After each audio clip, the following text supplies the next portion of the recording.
how to know yourself so well that it is impossible to fail. This is the Self-Actualization Made Simple podcast, where I'm joined by my friend Cameron Borthwick. Everyone knows awareness is the first step, but nobody really goes into detail about how to transform from this awareness, nor how to truly know our blind spots, personality, and constructs in order to make this transformation the most permanent, lasting, and radical change that we can make. So in this podcast, we're going to learn how to leverage all of those to make transformation effortless. So if you watch this podcast to the end, you're going to know how to overcome and identify these 3 themes that I just talked about, and then how to apply them to your life right now so that you can overcome blocks and challenges that are affecting you in this moment as you're watching this video. So it's just like one of my clients who was constantly projecting a very tough, successful guy persona, even though he was already quite successful, for there's no reason to be using this overcompensation, right?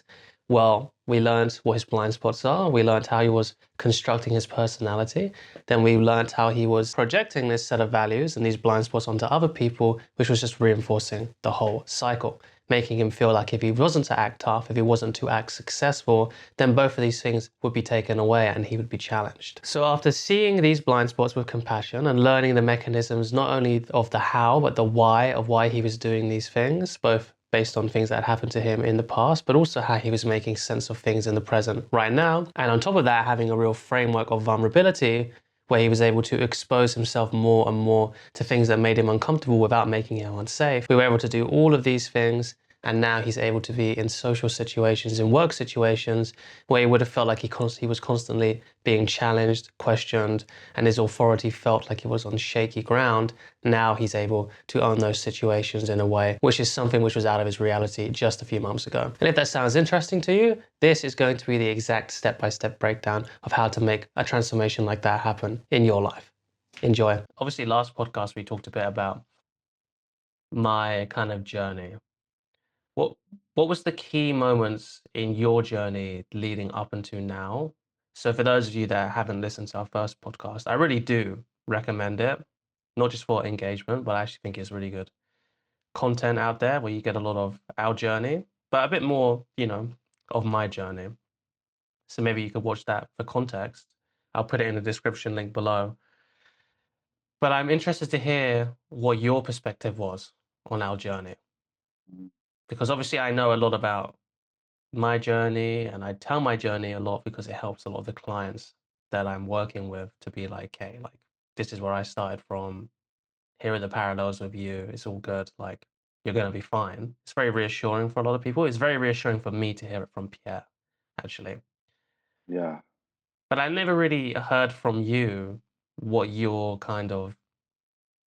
what were the big milestones in that journey for you? Like, obviously, we started off in a more socializing, but also more pickup-y background, like with social dynamics, all that kind of thing. And then got introduced to our mentor, Pierre, and our other mentor, Sister Kama. Obviously, that was a big thing, which we went into quite a lot of detail in the last podcast. But what's arising for you when I ask you that? Well, what's interesting is whenever I speak to people about this, I start at this point, and I'm mostly working with entrepreneurs and business owners. So Yeah, I start more with that frame, right? And kind of the story through that lens. And I always talk about, first business did well, and then I started self-sabotaging. And then I yeah, got this opportunity to come out with this hypnotherapist with Pierre, yeah, right? And Buddhist nun sister. But more recently, I've actually been thinking back to the time that kind of a little bit before that really. and the intense period of building that first business.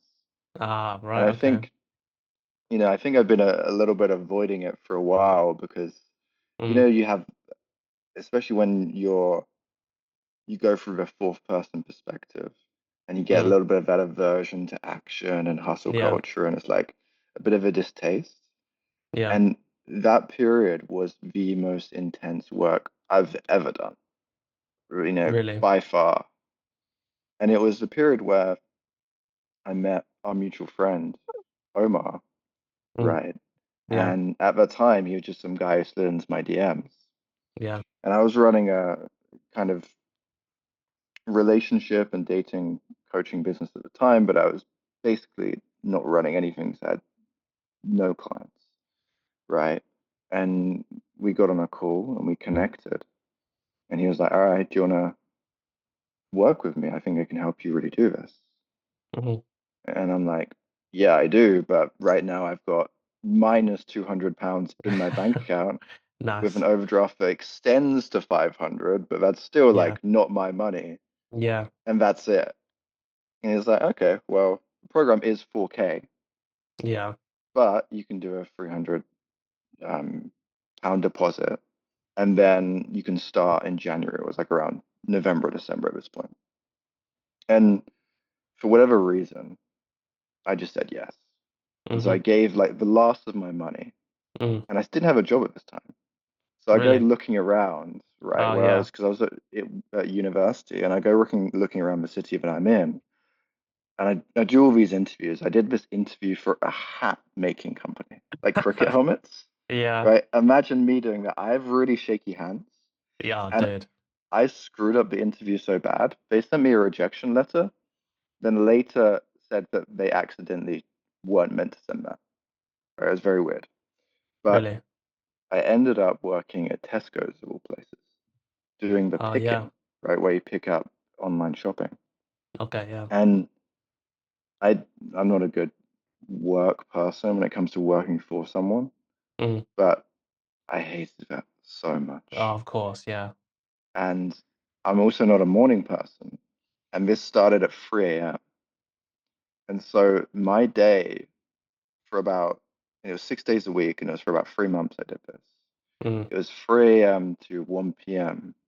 doing the picking, right, Oh, doing the online shopping, which was hell. And it was with that's a during massive COVID. shift. It's a hell of a shift. That's a 10-hour shift. And you don't go home until all the things have been picked. So sometimes it extended to 2 or 3 p.m. Sometimes like everyone's in a row when you hit 11 a.m. and Yeah. those days feel amazing. But that was quite rare. Yeah. And it was so 6 days a week. It was like 3 months I did this. And it was also during COVID, so you have to go with a mask and you're not allowed to talk to anyone. So that'd be unprofessional. But you're also not allowed to have headphones in because you're on the shop floor. So you're doing this the most mundane task, Yeah. and you have nothing to entertain yourself apart from thinking. Or you Yeah. can just think for like 6 hours. Yeah. And at the time, I was into affirmations, so I would just say these affirmations again and Yeah. again and again, Yeah. and put myself into like this crazy trance. And that was the only thing that kind of kept me going through it. But anyway, so I'd do 3 a.m. to 1 p.m. And then I would do this coffee nap where you down an espresso shot. Then you have like a 20-minute nap. And then basically once you finish the nap, the espresso shot kicks in. You Okay. know, we're talking peak 3.5 orange stage Yeah. productivity here, right? Productivity have. Yeah. That's right. And then from then, I would work on the business till about 5, 6 p.m. And then I would have to do like an hour of uni work to make sure they knew I was like still there. Then I would go to bed, do it all again. Yeah. And that period was so intense. Yeah. But because I also got the success from it, I was able to work with Omar, I was able to get clients Yeah. and actually build that business and do really well in the first 3 months. It kind of gave me that ability to really trust that if I just really go hard for 2 to 3 months, Yeah. I'm good. Yeah. I think just having that in your back pocket, which I know you do and I know Pierre does, really it gives a weird sense of security that I think you need Yeah. when you're doing this entrepreneurship life. Yeah. And so then when the business actually did well, I was able to quit that job and that was Yeah. amazing. I bet. But apart from, I kind of had that initial momentum for like 3 months where I did really, Mm. really well. And then because I wasn't operating from real fear anymore, I kind of had like a little bit of security. I had some money after like 3 really good months, Yeah. like the most money I'd ever made, that I just stopped doing all the important tasks Yeah. That's and I just classic. started faffing. The Yeah. self-sabotage hit. I just procrastination was Yeah. crazy. And Yeah. then, it kind of like survived a little bit on the earlier work, but it just went down to zero. Mm. And, over that period, I was really fortunate that Omar actually introduced me to Pierre. That's how I met him, Wow. of all ways, which is really crazy. And so when I was going through this journey, I was listening to him. I was loving what he was saying. I was really into the work he was speaking about. And then when it kind of went to zero, he started offering some opportunities. And I think it was the thing we both did where we were doing the DM setting for him for a little bit. I Yeah. don't know if yeah, you did that. Yeah. And so that was my first kind of entry into working for him and helping him out. Hmm. And then I got that opportunity, obviously, to come to Poland, to be Yeah. trained and coached by him, to, have this experience where we had this amazing coach, amazing, hypnotherapist, Hmm. um, and then also sister doing Yeah. all her shenanigans. Yeah. Yeah. They were shenanigans. Yeah. Yeah. And then we went through that 2-year journey and we kind of covered a lot of that, I think, last time. Hmm. So I don't need to go over it too much. But I'd say those are the key points, right? We had that experience of just being very young and just being trained by two very intense people Yeah. and Who seeing just what added happens when you do intensity to that. each other. Yeah. Yeah, they just fueled the fire. Yeah. Yeah. A lot of people, I mean, I'm sure it's the same for you that I work with. The thing that's missing a lot of the time is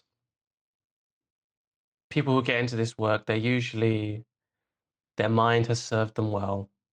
They've got a good, they've had a good job or they have a good job. They have friends, they have a life which is nice and is good. But that thing that's missing is like the period that you talked about where when the chips were down and it was something to follow something they really loved, did they take that risk or not? Now, I'm not here to say whether it makes you a better or worse person for taking that risk. What I am here to evaluate, though, is saying that, well, if you've made that decision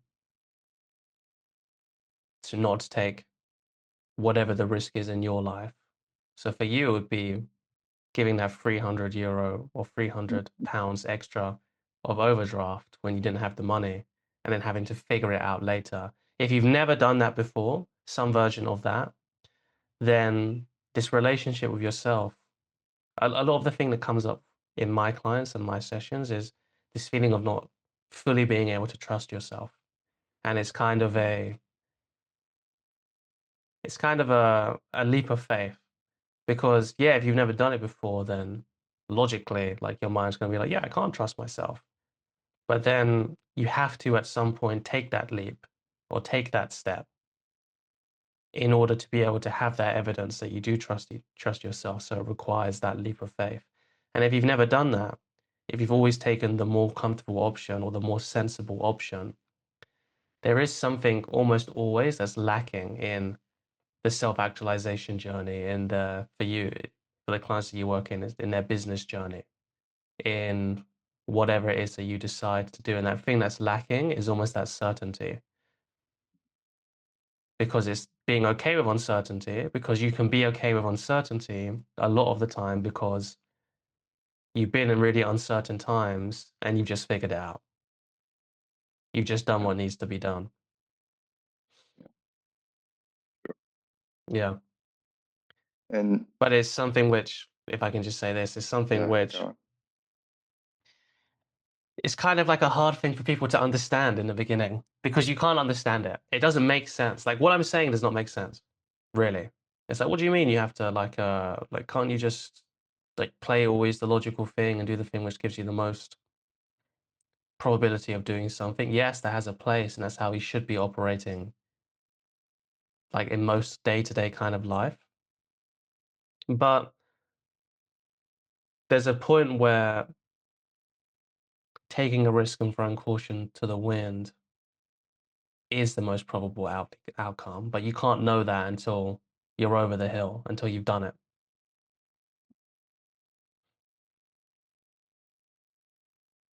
Is that something that comes up a lot in your clients as well? You know what's interesting when you were sharing that? And there was a few things that arose. First of all, I'm noticing, I think that would be really hard to do when you're at, let's say, like 4.0. It Yeah, almost like being in a little bit of a blissful 3.5, just like the external is like all I need. yeah, You know, like it's yeah, so good. You haven't yeah, like really questioned it. yeah, So the risk really makes sense yeah, because you're not because it's be questioning it or so end all. much. Yeah, And so what's interesting is I have a full variety of clients that some of them probably relate to that for sure. But a few of them, and a good chunk of them, because they went so heavy on their 3.5, hmm, right? They're, business guys, entrepreneurs. yeah, They don't have that so much. They have almost the opposing of they've always taken risk and gone yeah, for it, that they can almost struggle to chill and relax and yeah. actually just And that's the like hardest thing. enjoy Yeah. life, you know? Yeah, it's like when you're doing all the intense stuff, if you've been doing that for such a long time, then suddenly the path of most resistance is to just chill out and not do anything. Yeah. Yeah. Yeah. And do you know how I think about most of that? What? Yeah. Yeah. And I remember, when we were exploring the kind of social freedom stuff and Yeah. really playing with all of that. And because we'd always come to each other for advice as Yeah. more peers, and It was obviously our we only had, safe space, it was the only safe basically. space. And I remember Yeah. the questions were often, do you think I need to lean into more intensity? Oh my That God. kind of tone, right? You wouldn't say exactly that. And I'm When you're in like, a blind spot, it's so funny to look at the blind spot from the outside. So yeah, don't be hard on yourself, guys, if you feel like you keep on seeing the blind spot, or you mm, see a blind spot and you've overcome it, because I've been there, done that. I mean, Cameron's been there and done that as well. For those of you that aren't yeah, following, basically the trends that happened when me and Cameron were working together was I was always doing like super intense, to put it in a nice way, super intense stuff. To put it in a not so nice way, it would probably be described as very abrasive and very, how would you describe it? There's another word for abrasive that I'm looking for. Very, maybe kind of rude, I think it would be fair to say.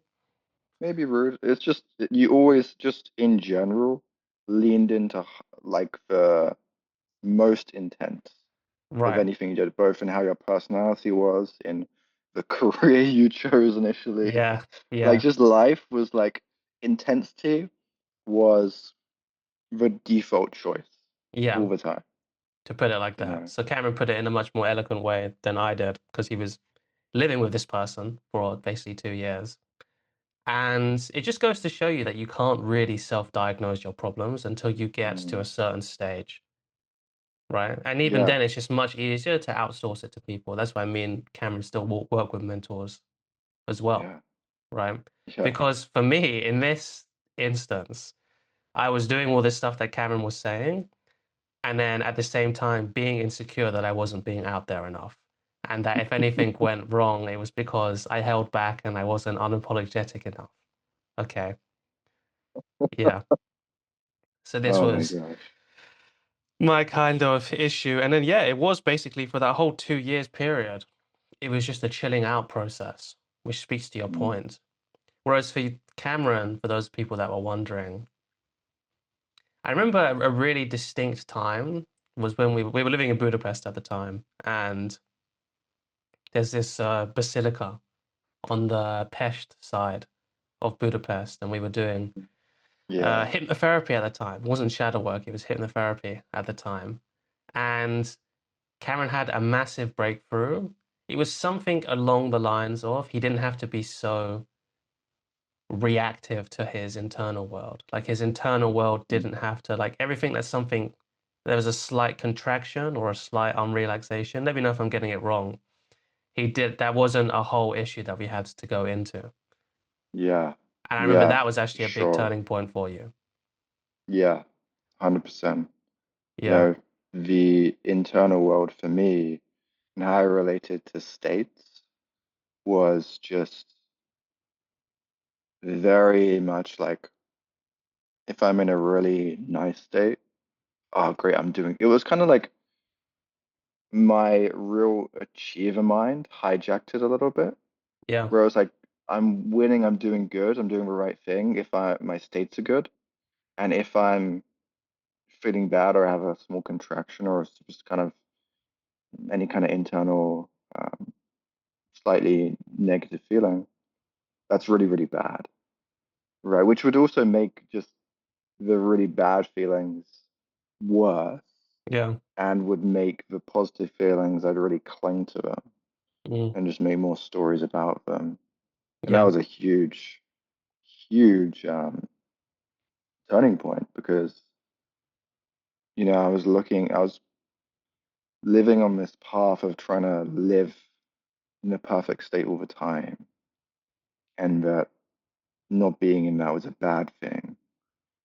Which, if anyone's ever done state Yeah. work or meditation, knows that clinging, craving, or aversion to states does not help you be in No, beautiful states. And it does some not.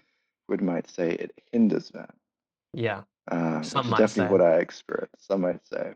And so Yeah. that kind of, that's the content, but the process you were describing of having blind spots that for me, I'm just living in that world, trying to master this world, but this world is so small and it needed a help to go beyond that, to Hmm. see that. And for you, it seemed like the same thing of, oh, actually, I don't need to just keep maxing out this Yeah. because that's not even what I need to get the holistic picture of what I want.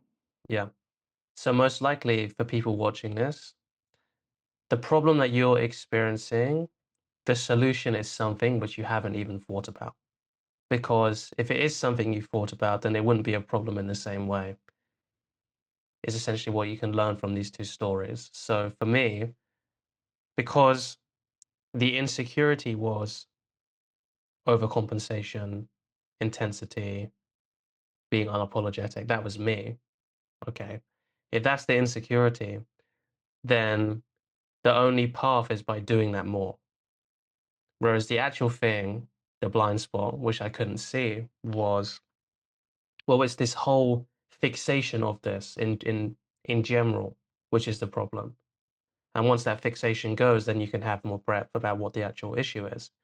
And for Cameron, it's the same thing. It's like, oh, but if I just manipulate my internal world so much so that I'm always feeling good, then that's the solution, right? When in reality, it's something Right. which he hadn't even considered, which was, oh, but it's this fixation on what feels good and what feels bad, which is the issue in and of itself. So if you're having a problem listening to this and you're trying to figure it out on your own, the reason why that hasn't happened yet is because it's something which is completely outside of your ability to comprehend. Otherwise, it wouldn't be a problem. It doesn't mean that you're not smart enough to comprehend it.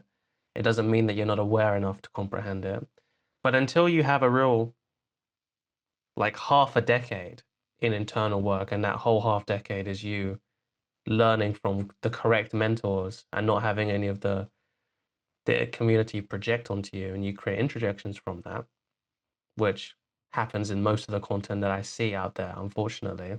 It is actually really unfortunate, to be honest with you, because people that are teaching it, they're not doing it out of maliciousness, obviously. Maybe one or two of them are. I haven't seen any of those, but you can't deny the fact. But most of the time, it's just because of how it's being taught. It's such a subjective thing that it's so hard to separate our own subjective world from the reality of what's happening in someone else, which is why you have to use a lot of clean language when you teach this stuff or when you do this work. But if it's something which is a real problem and it's been a problem for years, the solution is not like I'm gonna outthink this. That would have happened by now. It has to be completely stepping outside of the paradigm and then dissolving it. Yeah. Which is Yeah. why it's so frustrating because you feel like you're It's doing so so much annoying. stuff. You're like, oh yeah, I can just meditate out of this. I can do this belief introject, and it might be moving things in the right direction. But until you have that awareness to really look at yourself from the outside in, or have somebody do it for you, it's just not going to shift. Or if it does, it'll just be by luck, unfortunately. Because even when we were doing this to each other all the time, like we were practicing this every hour of every day for this By 2 year. necessity. Yeah, by necessity, we had to because it's a very challenging environment for us, especially when you're young as well. Like Yeah. I didn't realize how much of a factor that made, obviously because you're only the age that you are. But looking back at it, you're Yeah. like, when you're super young, you're so impressionable. And when I Mm. say young, I don't mean like 15 years old. I mean like early 20s. You're so Yeah. impressionable. Yeah. Um, which is why we needed to do that all the time. So we were practicing this basically 24/7, like 7 days a week. Not because we're just grinding and we just want to be the We're best, just but hustling, because we boys. had to. If we didn't do that, it would have been a really, there would have been some really unpleasant moments. But even with all of that, it still took us how long to uncover these blind spots when the other person could see the blind spot? Because that's the other Yeah. thing. Even when the other person can see it, you can't really point it out. Like I have, there's this one, oh my God, there's this one client who I work with who's great, but he always says, yeah, just call out what I'm saying and call out my projections, that kind of stuff. So I'm like, okay, cool, and I do, and they're like, oh yeah, thank you for that, but I don't really think that's the reason. It's like you can't you can't call Yeah. it out, Yeah. until somebody is ready, until they come to it on their own volition. Um, Yeah. which is another That's so frustrating part of it as well. oh dear, that's Which is so also funny. when you try and to have advice to friends or convince them of something, it's just not going to happen. People are just, you can't move somebody's consciousness. They can't even move their consciousness, really, you know? Yeah. That's a tough thing to try and do. Yeah, it's an impossible task. I'm also curious because we spoke about moments, that moment for me, and that moment for you, that's what, 4 years ago now. I don't know. It's Yeah, like a long time ago. a long time Have you ago. have you had any recent ones? Recent one where I just changed my perspective. I I'm can't think happy of anything. to go first if you Yeah, want a go little time first. to Go for think. it. Yeah. Yeah. And mine was actually more recently in working with Kim, Okay. right? And so he does the Mm. transcripts and has been helping me get better and better at the work I'm doing. And So what that I means is remember, your mentor's going through your transcripts of your yeah, calls and making sure that. that's right. Let's help people actually understand what we're saying about. The great thing about this is it literally is friends chatting and enjoying this and exploring this. The bad Yeah. thing is that, at least for me, I'm probably under explaining many, many things. Yeah, it's okay. So Yeah. we'll get better at it.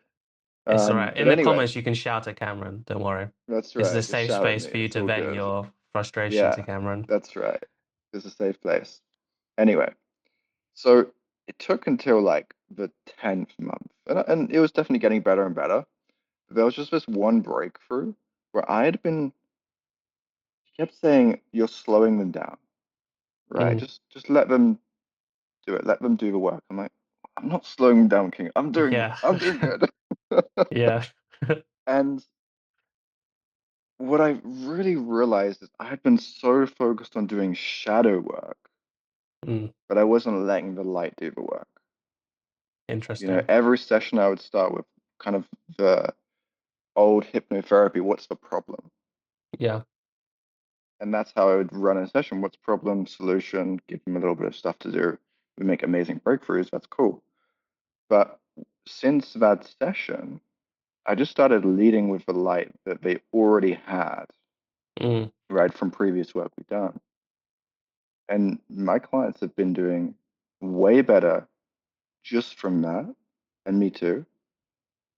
And it was such a huge blind spot, but I couldn't see it for 10 months, even with, in my opinion, one of the best Yeah. shadow work facilitators on the planet, helping me out, helping me Psychotherapists see too. it. But Yeah. that changed so much for me. Yeah. And it was just like finally getting it, and everything just flows so much more smoothly. Hmm. But before that, I just couldn't even see it. I didn't even realize that reality existed. Yeah. I was so stuck in just shadow work, shadow work, shadow work. Yeah. That's an interesting. So, for those of you that don't know, one of the big formative mentors in hypnotherapy for us was this guy called Scott Jansen, who has still probably one of the best frameworks of hypnotherapy out there. Yeah. Um, I would say it might be almost so streamlined that it's difficult for people to do because Mm, people, if you remember people in that training, they also had to be told a lot by Scott, like, you're saying too much, you're doing too much, like, stop talking, basically. yeah, You've got to let this person have for the breakthrough sure. by themselves. But it's almost that old NLP hypnotherapy frameworks, which have a lot of value. And I'm sure a lot of people watching this have at least heard of that or tried some of it. But it's so problem orientated. In fact, we're actually told to not talk about the problem. We're told like we just have to talk about the problem and get curious about that. But if I'm understanding this right from what you're saying, people already have a lot of potential in them. They already have a lot of openness in them, especially if they're getting on a call with us. It means they really are committed to like figuring this out. So there's already a lot there. So it's almost like nurturing that and allowing that to grow and then seeing how that changes the dynamic. Is that correct? What you're saying? It's definitely a big aspect of it. It's also just when I'm working with someone for 6 months, 9 months, Yeah. and let's say we get that kind of classic ESR breakthrough where they've removed an interject. ESR is evolution of shadow resolution by Kim Barter. It's a really amazing model for shadow work. Yeah. And you get that classic release of an interject and the light emerges, right? And then you're meant to do the embedded practice. Well, I've just been pushing that light in a non-pushing way with Hmm. clients. And just that on its own for the next 4, 5, 6 weeks has drastically changed like 5 or 6 different areas of their life Wow. and the way they're constructing it in their mind as a whole. Like I've had many clients, especially more recently, start just operating from more of this witness place, Mm. right? From like the classical meditation style. And they're just almost getting to states that we might have played with in Twim, where they're just Mm. really able to see things very clearly and not getting engaged so much. It's Yeah. happening really organically, just from being with the light. Yeah. And so that's been extremely exciting to just see where does that go. And I think it was also a shift in mentality of I don't necessarily see it as if we break a shadow, right? I don't know why I'm doing like this, but it's not like an equivalent up trajectory. See what I mean? Like if a Mm. shadow is this big, it's not like it just grows, the light is this big. It's Yeah. almost like the light is just this. Yeah. Like it's so big in so many areas and so much possible height as well. Hmm. It took, I kind of knew that. We've had mentors who would say things like that before, but it took a while for that to really click and to see how powerful just that can be. Yeah. So what would you say to somebody listening to this and has a problem in their life which they can kind of identify the symptoms of, Mm. but they've maybe been struggling it for a while, a few months, maybe even a couple of years. Let's be honest, that's pretty possible too. how would they use what you just talked about to make their process a little bit easier? Yeah. So, what I would invite them to explore, they probably have a part of themselves or an ego state around this problem that has maybe a higher perspective or a higher way of seeing it than the rest of their mind who are really in the problem, Yeah. right? Or it may not even be experienced as a part with any thoughts, but it may just be they can notice there is a little bit of a light around the problem, Mhm. right? And then just simply noticing that, whether it's a part, whether it's just a simple state of emotion, Mhm. and just really nurturing that, not getting sucked into the problem, but just nurturing the light that is there. Right. Breathing into that. That's one of the easiest things. And it's very real to just physically breathe into it. Breathe in, nurture, and celebrate it. And if we struggle with the word celebration, which a surprisingly amount of clients do have, Yeah. appreciation sometimes works better. Or just Yeah. appreciate that. And more often than not, you will notice that this light, or is it just a state, or whether it's a part or quite similar, will just often grow and Mm. deepen. And if it's somatic at first, that's fine. Just let it be somatic, or sensorial or emotional. Mhm. And you might just become curious as it gets stronger, right? You don't want to rush it. Just as it gets stronger, you might just get curious what lens and thinking emerges from this. How does this view the world, be growing and developing? Mm. And you don't need to bring it back to the problem straight away, right? You can just explore, well, actually, when I'm operating from this place, this deep sense of confidence, I see myself as really worthwhile. And I see myself as inherently valuable, right? And as this gets stronger and stronger and stronger,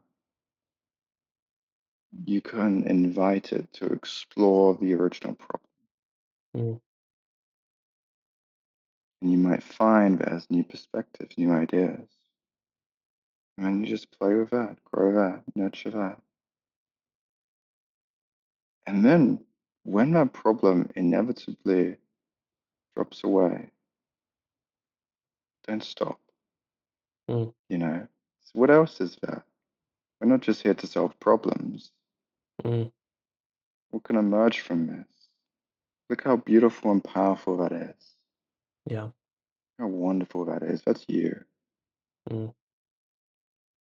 And then let's just get curious. What happens if you celebrate that and allow that to grow as it wants to? Allow that to deepen. Mm. Allow it to broaden into whatever areas of your life it wants to. Allow it to go higher if it wants to. And allow it to be done both somatically, right, by feeling, but also cognitively, Mm. exploring the view that continues to emerge, and also any symbols too. Mhm. And you may find that just being with that, just allowing that to grow for your practice for the next few weeks, sometimes even months, may change your life so drastically Mm. as that becomes a bigger and bigger part of yourself. And then if something new emerges, let that come too. They're just like waves emerging, Mm. allowing them to fully reach their peak, come down, and then allowing the next one to emerge. Yeah. I'm curious if anything is arising for you as we explore this. Any ideas you have too? I think that's a really valuable exercise for people to tap into. I would recommend going through again and maybe doing that as a bit of a guided meditation.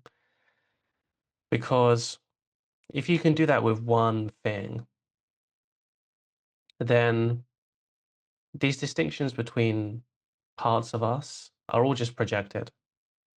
Like there's not any actual divides within us. If there was, then we wouldn't be able to access it. Because I can't access Cameron's parts.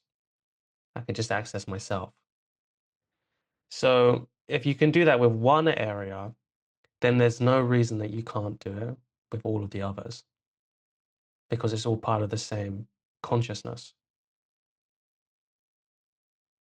So by doing it with one area, it actually enables us to make it possible to change in all areas. That's why once you get one breakthrough, like it's like that's when the coaching really starts. You have like one Yeah. breakthrough, and then that's when people start getting exponential progress. Yeah. Because the way you make breakthroughs is the same. It's almost like a Yeah. skill.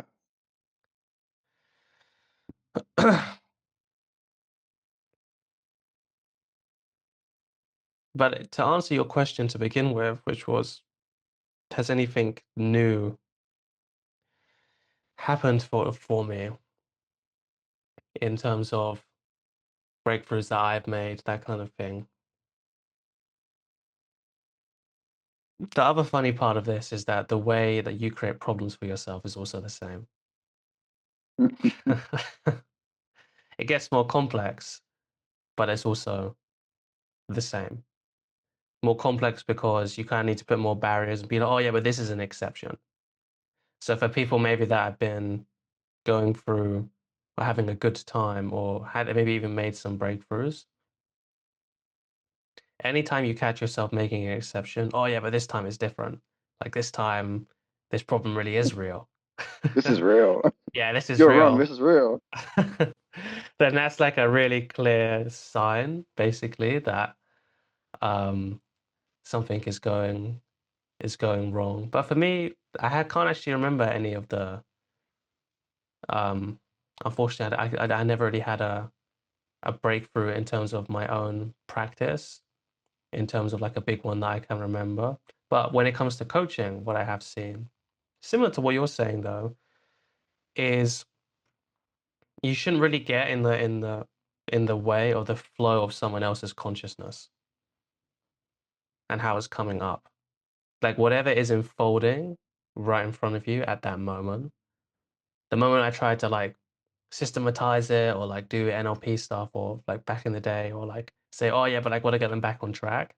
That was always the period, or there was always like the part of the call which was just super unnecessary. It wouldn't necessarily be harmful, although I guess it could be, but it'd be more in the sense of getting in the way of somebody's progress. And the reason why I wanted to bring that up is because when we are doing this work, so for people that you talk to, it would be getting over blocks in business. For me, it's people self-actualization in general. When we're doing this work, it's so easy to get lost in the fact that, wow, I just completely lost my train of thought. What was I speaking about again? You're just allowing clients' Allowing, yeah. conscience to just unfold. So now I remember when you're doing this stuff, a lot of the time you're running into issues because you're not allowing yourself to unfold. There's a part Mm. saying, oh no, we can't do that, or what about this? And there's a fear about judgment and all that kind of stuff. So what Cameron did there, which was really cool, it was allowed and facilitated a space for you to just let something unfold naturally. That's kind of my thoughts on what you just went through. Yeah, I think it's really vivid, perfect words for it. Yeah. And I'm curious, did you notice the big difference when you were able to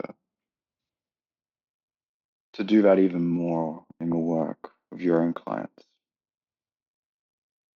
Yeah, like everything is it's when you get out of your own way too. Yeah. Like when you are getting in your own way, it's going to be really tough for you to help somebody else. Yep. Yeah. That's for sure. Yeah. Like one of the guys I'm doing work with is also a coach or a shadow work facilitator, should I say. And he was able to get a lot of his clients in person because we did like a retreat together where we were able to work on all this kind of stuff socially. A lot of it was social, to be honest, because that's the thing which is tougher to help with over the phone. It's kind of better to do a retreat with. And he's the same person as he was before that. Like it's not like he's a different person now. Like his name is different and he identifies in a different way.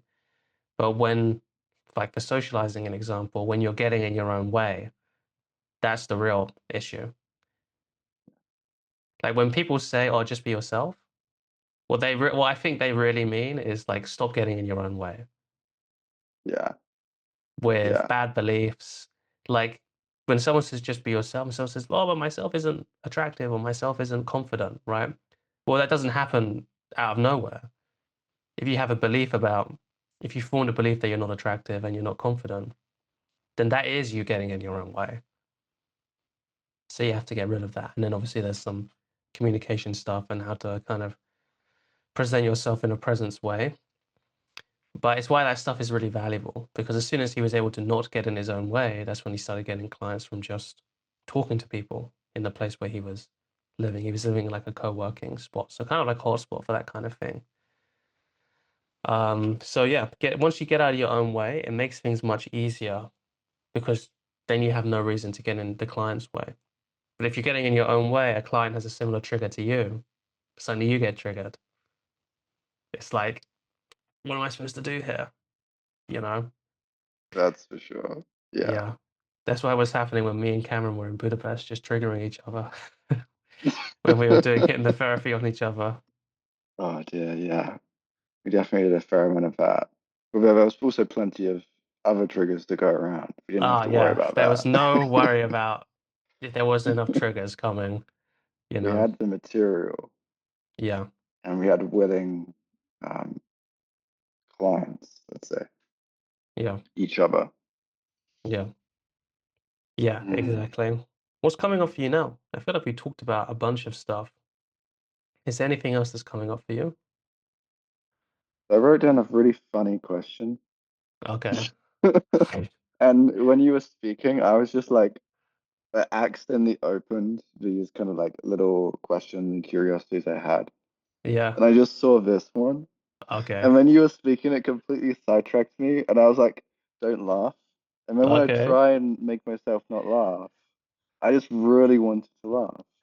Okay. But anyway, okay, Guys, start flaming Cameron in the chat right now. You have 100% have so my you permission. have 100% permission. Yeah. The other day, right, I was watching YouTube and it was just like this one of his random videos. It was like toughest British pubs, and it's like one in Scotland, right? And it just cuts to this old proper geezer who's a bit of a large fella, Okay. and like you can imagine a bartender who's done it for 50 years or something like this. Hmm. And I just noticed the thought in me of like, that looks nice. I wonder what that life is like, you know? Okay. And What made you put that as a curiosity on our so self-actualization podcast? so here's the curiosity, because I was also in the same week having a discussion, and with this program I've been doing, I've been able to be in contact with some people like a really high developmental level, Yeah. right? Like really into meta here. And I remember we were speaking about it, and he was like, "Yeah, sometimes I just have that craving to like just be a cleaner, right? Or just do something that's more mundane, right? Okay. Just like a more regular job, Yeah. you know?" And so the curiosity was, first of all, do you ever just want to be a bigger bartender, big boy? A big boy, a geezer. And do you relate to that kind of subtle desire sometimes emerging of just living a normal existence without trying to be?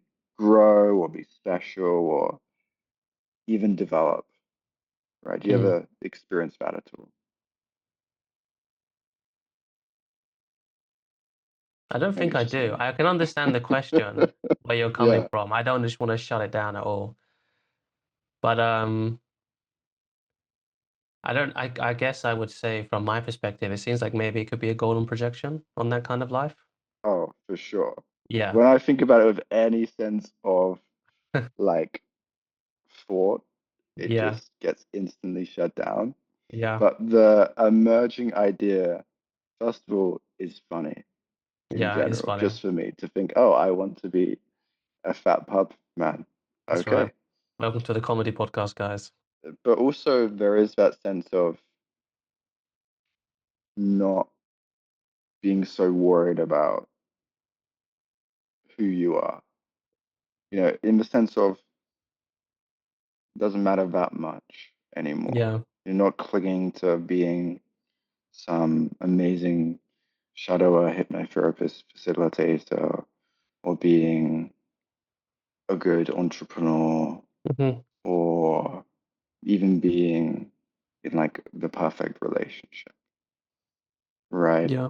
Not clinging to any of these things of any really identifiers and just existing, Yeah. you know. I think that's the real, not necessarily craving, but almost for like curiosity. And in sense, it's probably that, like you said, golden projection of Hmm.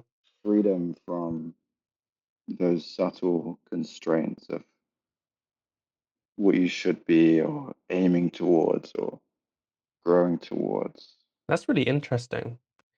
Do you know what's coming up for me? I'm curious to see what's coming up for you.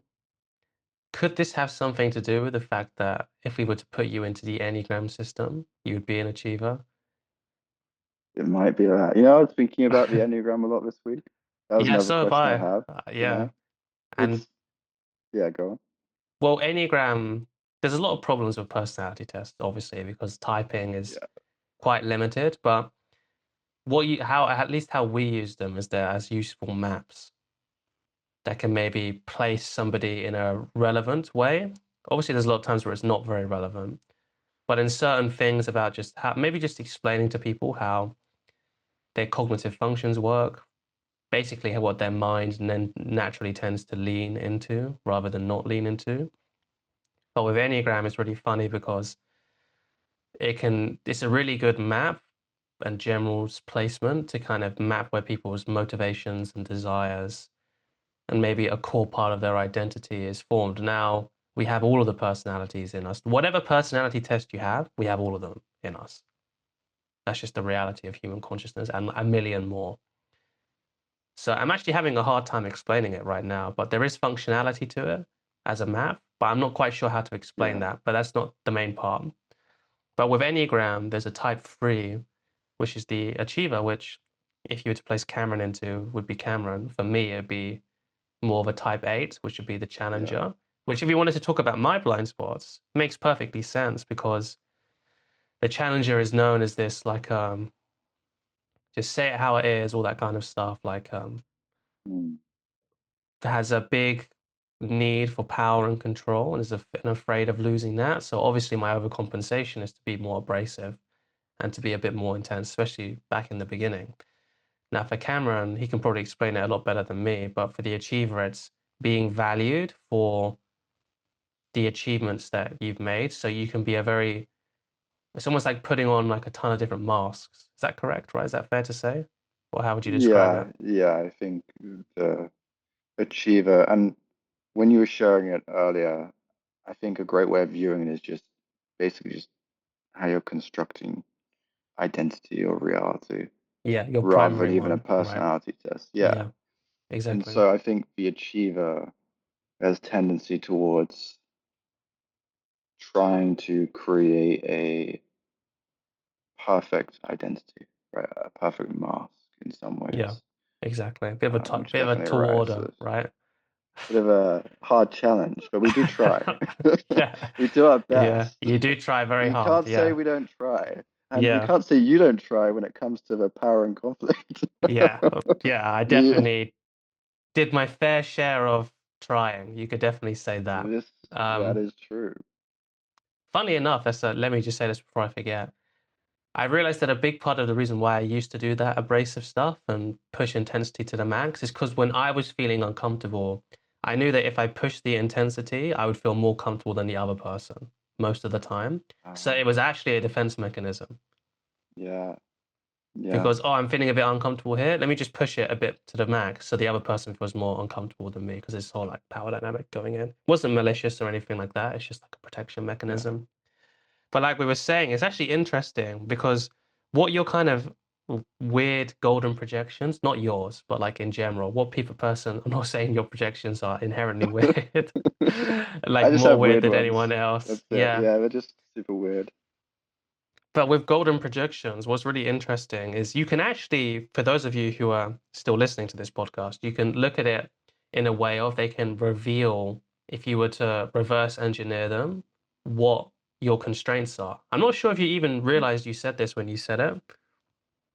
And obviously, I'm not turning this into a coaching session at all. But when it's, you were saying, oh, yeah, like, do you ever have this like fantasy around like just being a normal person? Because you can get rid of those subtle constraints. This was literally the words that you said. Yeah, And I yeah. remember saying this, I remember thinking this in my mind. That's really funny because I don't have those constraints at all. And That's really interesting. it's not because I don't like I'm better than you, right? Although Karen is taking coaching from me, right?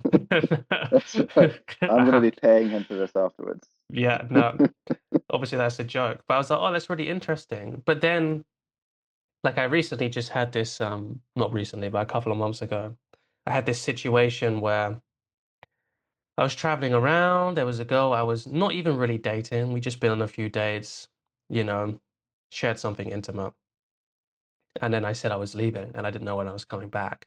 So she started dating someone else, which is fair enough, right? I'm leaving. Guys, not only was I just leaving, I was leaving the continent. Okay. And I wasn't coming back, right? But then I decided I was going to come back. And she's like, oh, I met this person, this, and this. Is everything going to be okay? I'm like, yeah, sure, no problem, all that kind of stuff. But then I had a really funny Enneagram 8 shadow come up around how is it going to be perceived? Was I going to be perceived as weak or all this kind of stuff? Whereas I know for a fact with Cameron, this thought would not have arisen for him at all. It probably, maybe it would have been something else. I don't know. Maybe he'd been in a situation like that, but it wouldn't have been around the dynamics of being seen as tough or powerful or brave or like the leader in charge or whatever, right? Yeah, Because yeah, these constraints are just not there as much. Whereas the same way that you were saying this normal thing, the golden projection, like it's so funny because I was trying really hard to see the perspective and I could see the perspective, but it didn't have any effect on me. I was like, well, I kind of am just living a normal life. A little bit different, but I am kind of just living a normal life. So actually, for people listening to this, if you can see the kind of even the silly things that you're kind of idolizing, they give you really good clues about the next issue if you wanted to look at for it that way, sure. or just looking at the way which how you're constructing reality. Because when you can see how you're constructing reality with real wisdom, then it has less power over you. I'm interested to hear what's coming up for you when I say all of that. Yeah, I mean, this is perfect way to see the Enneagram. Like if you're viewing it as this is my personality, this is what like I'm just an Enneagram 3. We're the achievers, you know, Yeah, or we're just the eights. We're like the tough guy, like the leaders, right? yeah, It just gets you more stuck. But it's yeah. just the most wonderful map for just tones of constructs. You know, like not being super rigid of this is your construct, but just kind of tones of it. You know, like, oh, a lot of my clients who are Enneagram threes have similar kind of tones, similar shades of how their constructs might arise through also their own different lenses, because there's also many other maps, whether it's MBTI or even DISC, that can impact that too. And Hmm. then just their consciousness as a whole that is going to be unique in itself. Hmm. But it's just such a wonderful map, and I've just been exploring it more recently. And even noticing So I know when you do the test, you have obviously the main one, right? For me, that's a 3. Then you have your wing, for me, that's a 4. And then it also shows kind of other areas where it's a little bit higher for you. For me, I think it was like a 7 was fairly high, Yeah. and a couple of others. And I also notice when I'm just exploring my own different constructs where I have, a little bit of tension or craving or Mm. clinging, they're usually within these different tones, Yeah. right? Within these different enneagrams. Yeah. And even with the wing, I'm always noticing that, oh, there's that desire for uniqueness, for Yeah. specialness, right? Which is the 4. And for you, Yeah. it's a 9, right? Or is it Yeah. 8? I 9. think we thought it was 7, but then it was 9. Yeah, I think it It changed. made I more mean, I've got a sense. decent amount of both of them. Yeah. Yeah. And it's just really interesting to see that it's so common that I'll be working with a client, and just from what the constructs and shadows we're working through, you can kind of tell the Enneagram. I Yeah, you tell can. If you were what to put they're, them on it where yeah, they would be. yeah, Yeah. Yeah, for sure. It's super interesting if someone wants to look into it. Again, do not take it like this is you. yeah, That's how you mess yourself up, because there was definitely times where we found out our Enneagram and then we just leaned into it because that's where our mind was at the moment. Like, you can't really help it. If you're at that stage, you can't actually help not doing that. It's better to know the disclaimers than not to know it. But at the end of the day, your mind's going to do what the mind's going to do. And it's going to make an identity and religion out of something, despite being told not to make a religion or identity around it. I mean, look at Buddhism. The Buddha literally said, "I'm not a god. Do not worship me as a god." And you go to some Buddhist countries and they're worshiping him like a god, so yep. just what the mind does. But yeah, that's super interesting because Mm, it would make sense. Like, oh yeah, look at this guy, this fat geezer who's running a pub. Clearly, he doesn't really mind what other people think about him if he's just having a good chill, time. just hanging out, So he's not just having trying a to be the beer. perfect person. He's not trying Yeah. to be unique. Because a lot of people, when they come into personalities or enneagrams, they view it as like the strength. Now, obviously, as an 8, you're like, oh yeah, eight's the strong one. You're like, let's go, you get super hype about it. But it's actually mapping your weaknesses or your blind spot. That's the real humbling Mm, thing about it. yeah. Yeah. I'd be curious, and it may not arise for you, so, but I wonder what your version of the fat bartender might be. Was Like like a I'm less curious serious what, one, like, or do you mind a serious yeah, one? you could do Yeah. serious, but I'd just be curious, like, what that would show up for for you. My version is like in theory, it would be something like a guy who's maybe a little bit more, or somebody who's a little bit more, how would you say, carefree, effeminate, out there, and not really Mm, trying to play the macho game. It doesn't seem like that's too related to me at the yeah, moment because, I mean, I Latin dance. I used to wrestle sweaty men, skin on skin contact with jiu-jitsu, that's right. you know. So it probably show up in a different way. It doesn't seem to resonate that much for me. But what is resonating a lot for me when you say that is it's almost like this tendency to feel like you're to interpret any kind of behavior that could be interpreted in this way as either being abandoned or being betrayed.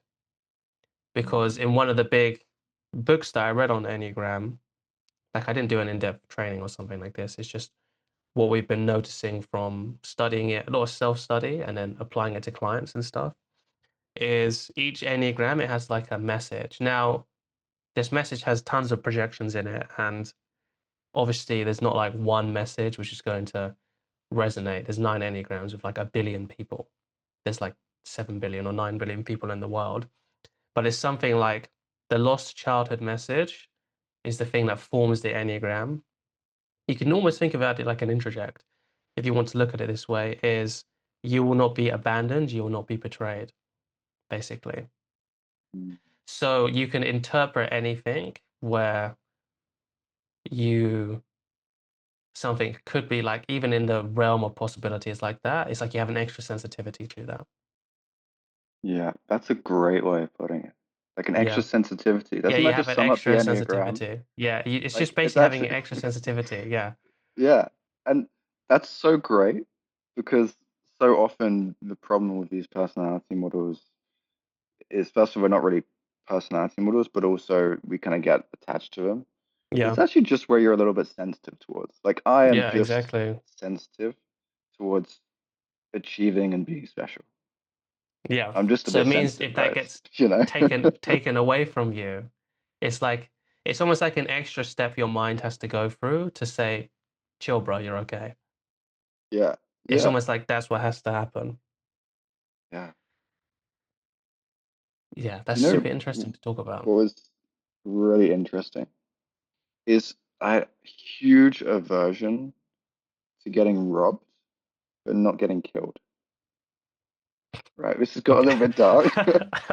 We could put this- Maybe we can put it in. I don't know. No, it's fine. But Yeah. We're putting this I, in. I just noticed, yeah, we'll keep this in. See, we're going to find out where the limits are on Yeah, this we will. podcast. You know, me and you for an extended period of conversation, we're going to definitely find limits. Anyway, and I was like, why is that? One is objectively worse, but one of them doesn't change the image or the kind of achievement I'm trying to hold, right? Whereas if I'm So it could be stolen like from, if you got killed in a robbery, you could be like the protector who didn't give up, or be like the it wasn't even, perfect, it's not like even that. that. It's like, See, it's not that's my even like, Enneagram speaking right now. no, no, it's just that the killed one is like, that would suck, but I'm not Yeah. like worried about it so much, Okay. right? Whereas the stealing one, like occasionally creates weird, anxious, like ideas emerging. And it's purely because, well, if my stuff was stolen, it would be really hard to run the business. And what if that like leads to the business failing? And what Wow. if that leads to whatever it is, right? That means like I'm Yeah. da da da da da, whatever it may be. And so it's purely from that. And it's not like the killing one has any positive thing. It's just like there's not really a There's no upside. yeah, there's not really a any anything there. It's just that the stealing one has so much like a weird pull, Hmm. right? Weird sensitivity. Yeah. Yeah. Yeah, which is really interesting to see how we're just creating that because one is objectively worse, Yeah. but That's a really one good example. creates real like worries, Yeah. you know? Yeah. Explore their sensitivity when you explore, but it's also a thing which is so hard to explore because for people that aren't used to this, that may be listening to this, because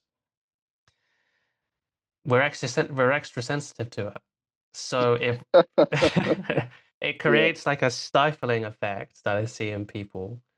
That's why it's much easier for people when they do calls. It's much easier for them because it's helpful when they have somebody there who's holding that space for them. This is what holding space actually means, you know, yeah, when it's done properly. But yeah, when we're extra sensitive to it, it's like we have just a instant reaction to just have aversion to it and try and push it away and not be into it. But it's when you go into it, that's when the liberation is, the liberation of suffering. Whereas you want to look at it from a karmic way or from a psychological way. Um, yeah, it's so funny how we got onto that topic. yeah. You know, I had it in my curiosities actually, which is interesting, but it just seemed to arise naturally. Yeah. I wonder how, and then there's the other big personality test in pop culture, which is MBTI, Myers-Briggs personality typings. That's like in a little bit of a different way. That's more about how your mind forms its strengths, but also forms its blind spots as well. So Yeah, for me, it's actually feeling more into myself and seeing what I want to do rather than just Mm. accommodating the harmony of what everyone else wants to do. Whereas for Cameron, it was the opposite, where Yeah. he had to learn to include more people into his judging, right? Into his judgment, kind of like, what should I do? Like, Yeah. what's the kind of thing? So if you use them in tandem, they can actually cover each other's blind spots a bit in the personality typings, but it's still inherently, limiting because we're not as simple as that. But it's still Yeah. almost like, so for people, so I'm an ENFJ, Cameron's an ENFP. With ENFJ, your primary function is extroverted feeling. And again, it's so easy to get pulled into that, oh, that means the thing that I'm naturally good at. No, it just means the thing that you're naturally more sensitive to. Again, Mm. you're naturally more sensitive to how other people are feeling and what could be happening inside of them. Whereas for Cameron is naturally more sensitive to how he's feeling and how that impacts his view on the world moving Yeah. around. Yeah. I just thought I'd For mention that because sure. I'm sure a few people would probably know that personality typing. So Yeah. it's useful to also not make an identity out of that either, because Yeah. there's a point in this work where you move past your personality. The personality is still there. Like, don't get me wrong, it's still there, but it's not something which is the fulcrum of who you are Yeah. anymore. And that's actually when you create the most liberation. But when I was a few years ago, when we were in Budapest, when I heard that, I'd be like, but I like Aaron. I like my personality. I don't want to let it go. Yeah. And it's Yeah. that attachment which is stopping you from making breakthroughs. That's the funny part. 100%. 100%. And just a little bit of clarity for people.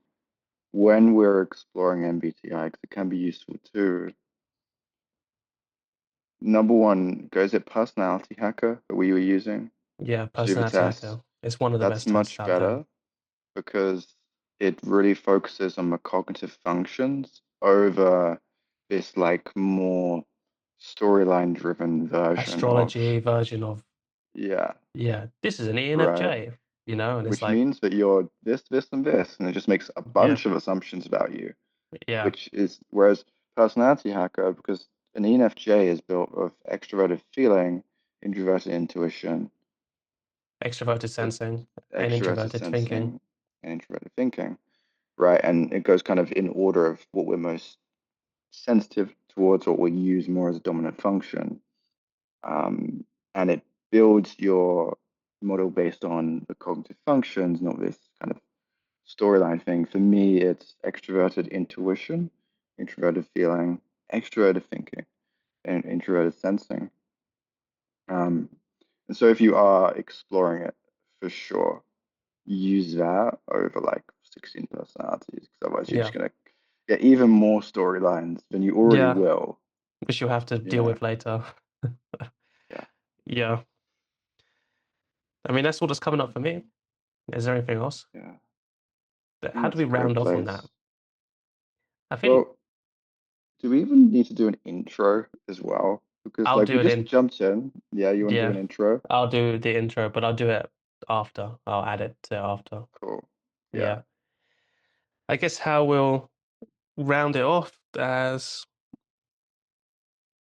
if you guys have any questions or any topics or anything you would want us to explore on another That's a good podcast, idea. then please leave that below. Other than that, this was a fun time.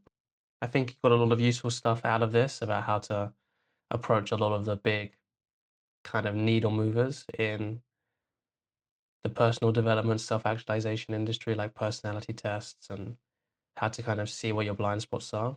But other than that, thanks for joining.